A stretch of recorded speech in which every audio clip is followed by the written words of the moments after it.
What's good, family? Smash the like button and subscribe. So, your boy Lennox Hater Lewis has been going all the way in. I can't listen. I feel bad for Deontay Wilder right now. It ain't working out for him.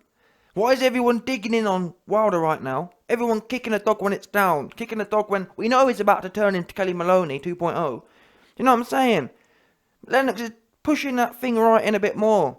It's going to tip him over the edge. What do you want, Lennox? Do you want Wilder to turn into Kelly Maloney 2.0 or not? The way you're going on, it sounds like you do. Anyway, let's get to what Lennox, the transitioner Lewis, said about Deontay Wilder. Now we know that this quote originates from the fact that when back in 2018, when Wilder was the most feared in the division, when he thought he was that, he was going around, knocking around the place, talking a whole load of gas. Oh man, you know what?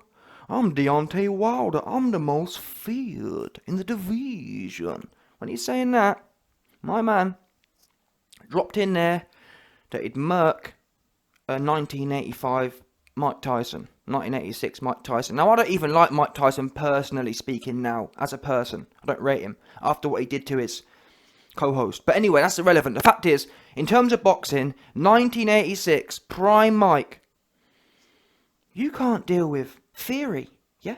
Never mind no one else. You can't. Theory was all up in your grill and you didn't know what to do. You fell apart. Started having to go all Q-anal, bringing in a whole load of theories. Oh, man, well, the blue rabbit and his glove and my drink, all this kind of stuff. Yeah, that's what you had to do. Fury made you talk in a whole load of different theories. Fury sent you to Fairyland. That's what he did do. And you want to talk about Mike? I'd have knocked Mike out. You can't knock Fury out. Fury didn't have the chin of Mike, because whatever you say about Mike, he never got put out cold ever. You never saw Mike flat out on his back ever. Most of the time he got stopped standing up. He's almost like a similar somewhat to AJ. You don't see him, his eyes don't roll in his head like Fury's do. Mike had a solid chin. Also, never mind the chin, Mike was a defensive. People forget that when Mike got lit up, people was throwing punches in bunches against Mike. Not one right hand. Mike would slip that for fun, and you'd be knocked out with a left hook. I'm telling you now. The reason why I backed Dillian White to murk Wilder was that everyone can kind of, or any half-sharp fighter, obviously not Ortiz, 90-year-old, but any half-decent fighter can deal with one shot coming. If you can't, you ain't decent. That's the bottom line, in my opinion. If you can't deal with one shot and you know it's coming, it's not like Wilder's some magician where he changes the shot every different fight. Oh well, it might be the right hand, it might be the left hook, it might be the right hook. You know it's gonna be a right hand. So if you don't know that's coming and you can't prepare for that in a 12-week camp, it's peak for you. Mike would have been in there. He'd have been rock hard over seeing your right hand come. He'd see it coming mile off because he'd know it was coming. You got to remember as well, the fighters from the 80s. They're not like the fighters now. The fighters from the 80s can read body. He'd have seen Wilder. It's not like Wilder is inconspicuous with it. When Wilder's loading up a right hand, you can see it coming from his boots. His feet start pivoting into it. You know what I'm saying? He moves all of his body around it. In fact, he moves so much. You see, after he throws it, you'll see him losing balance and he's on one leg. Do you know what I'm saying? Not very inconspicuous, falling over your legs and leaning over your bodies all over. I think I've seen Wilder fall over before, no joke. I've seen Wilder throw a right hand and fall over himself and fall on the floor because he's that much bent out of shape. Mike would have slipped that and sent you to Asgard, and you'd have been with Fury murmuring somewhere. That's what you'd have been like, just like when Dillian White did to Fury in the sparring session. Anyway, I'll give you a man the breakdown. Let's read what Lennox transition. Lennox the transitioner. Lennox is trying to send Deontay Wilder into his final transition. Yeah? Deontay Maloney. That's what's coming up next for real. So here we go. So I've given you man the background. The background is Wilder was saying he'd murk Mike Tyson in his prime. Lennox responded to this and said, I just heard Deontay Wilder said he would destroy a young Mike Tyson. My thoughts are that it's easy to talk until you get in the ring. I like Wilder, but he's never been in there with someone that ferocious who truly wants to break his ribs. with every punch. I don't see it. So there you go then. There we are from Lennox, the transitioner, Lewis, dropping lyrics. And to be honest, you know me, my opinion is I'd have gone a bit further. And it does say here that also, well, not scrap what it says there. The bottom line is, Wilder at the time, of course, he's in his own little bubble. He's in his own little world thinking it's all gravy. So you can't blame him. You've got all these goofathons around him, all these goofazoids, all the LDBC goofazoids gassing him up. Oh, you can do this, you can do that. You couldn't do nothing with Fury. Ortiz, when he turned up, gave you trouble all night for the first 4 rounds until his old little legs gave out. Yeah? And you want to talk about Mike? Mike would have been all over you like a bad rash. Like, seriously, like a bad rash. And to be honest, that's not even a fair thing to say. Because he wouldn't have been all over you like a bad rash. You wouldn't have been taking no shots. To have a bad rash, yeah? A bad rash is something that sustains over time. At least, you know what I'm saying? There wouldn't be no sustaining over time. The first thing that touched Wilder clean would send him into somewhere. Yeah? Would send him into conspiracy land. You'd hear him saying, well, Mark, he had in his glove, and Mark drinking, that's what he'd be saying, 100%. What do you think about it for a second? If Fury can send him to conspiracy land, what do you think Mike's going to do?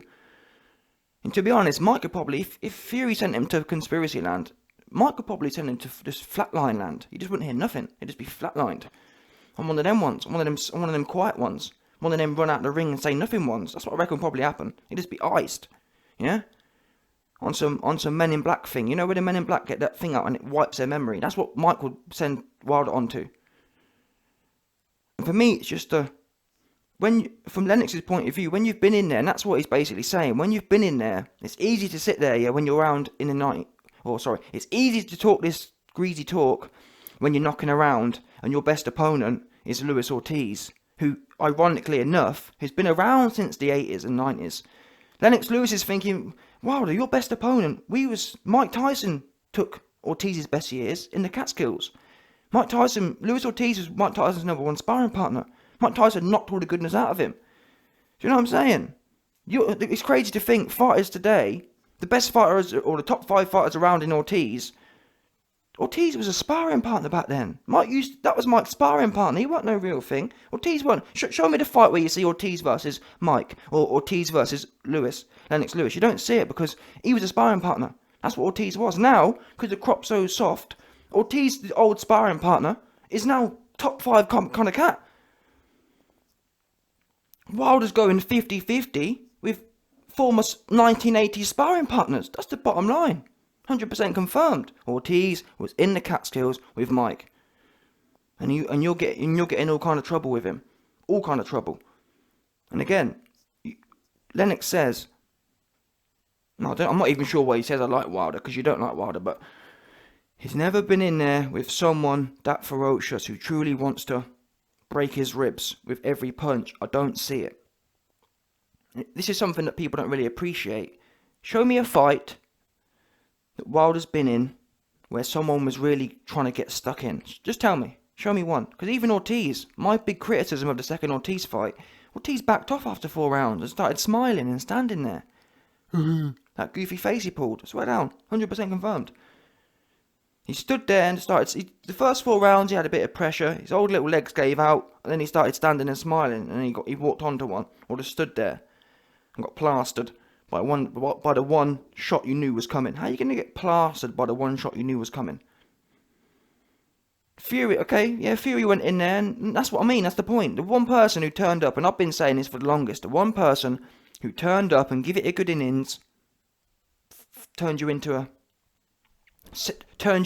Kelly Maloney 2.0. That's what happened, yeah? You was worried, it's the problem with people as well. You was worrying about Mike Tyson 1980, meanwhile, you can't deal with Tyson Fury 2018 or whatever it was. You couldn't do it. And this is the issue with people who are deluded, and I blame the LDBC goofazoids. If it weren't for them goofazoids gassing your man up, he might have had a chance, because athletically speaking, he's not bad, is he? He's not big and bubbly, he's not soft. He's clearly got some athletic genetics or whatever you want to call it.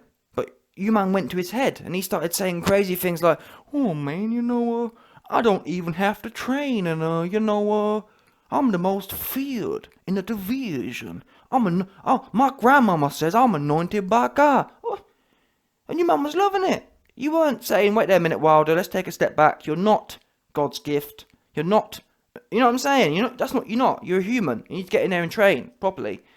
Get some proper sparring partners, bringing in Malik Scott, who just falls over, because you paid him to do that. Al Heyman paid him back in whenever you fought. To just flop over the place. No good. I remember at the time there was some clips from the Boxing Voice of Malik Scott trying to train like Fury, and all the LDBC goofazoids were saying, "Oh, look at Malik, Malik Scott's a one-for-one replica of Fury." Now, I don't even rate Fury anyway, for truth be known. He's alright, but I don't really rate him. The point is, Malik Scott clearly weren't, was he? He clearly weren't replicating him, because your man Fury didn't have no answers. Didn't have no answers. What answer did Wilder have for Fury in the rematch? What one? Just show me one. Just a tiny little one. Just a little one. That's what I need to know. Tell me. Because people criticise AJ, yeah? What we do know is, when AJ had a close fight against Ruiz, he came back and he completely flipped the script. Ruiz had no answers. Your man Wilder didn't do a lick of anything. Fury left him looking messy. But again, that's because you're too busy worrying about 1980s Mike Tyson. Let's just take one step at a time. I wouldn't have minded, yeah. Let's say Wilder had smoked. He smoked Fury, he smoked AJ, and then he sits back, it's 2023, and he's saying, "Well, you know what, guys? I beat Fury twice, I knocked him out, I knocked out AJ twice, I knocked out Dillian White twice, or once or whatever, and I've knocked out Andy Ruiz, and now I'm sitting back and I'm thinking, I think I would have smoothed Mike Tyson as well." You know what?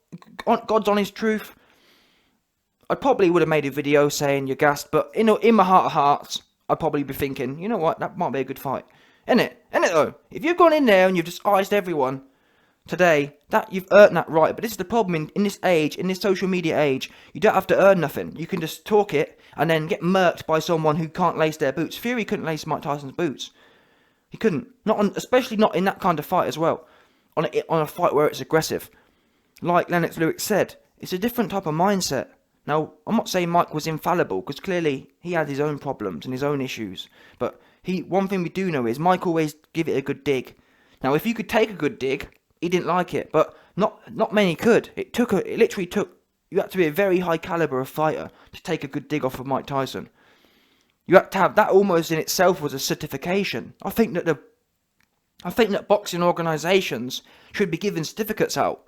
If you went in there and Mike and took a good dig and didn't roll over, you should be getting a certificate. You're certified, yeah? You got the durability certification, the IBO durability certification. That's what you should be getting, in my opinion. These fighters today, look at Wilder. He was falling all over the place, getting slapped. That's what I never got. How are you going to say that Fury's gloves weren't on properly and he slapped you to death? That's even worse. In my opinion, I'd rather him have his gloves on, because at least then you got hit with a fist. He was slapping you, and you still couldn't hold the shot. And you want to talk about Mike, who digs his knuckles in? You're having a laugh.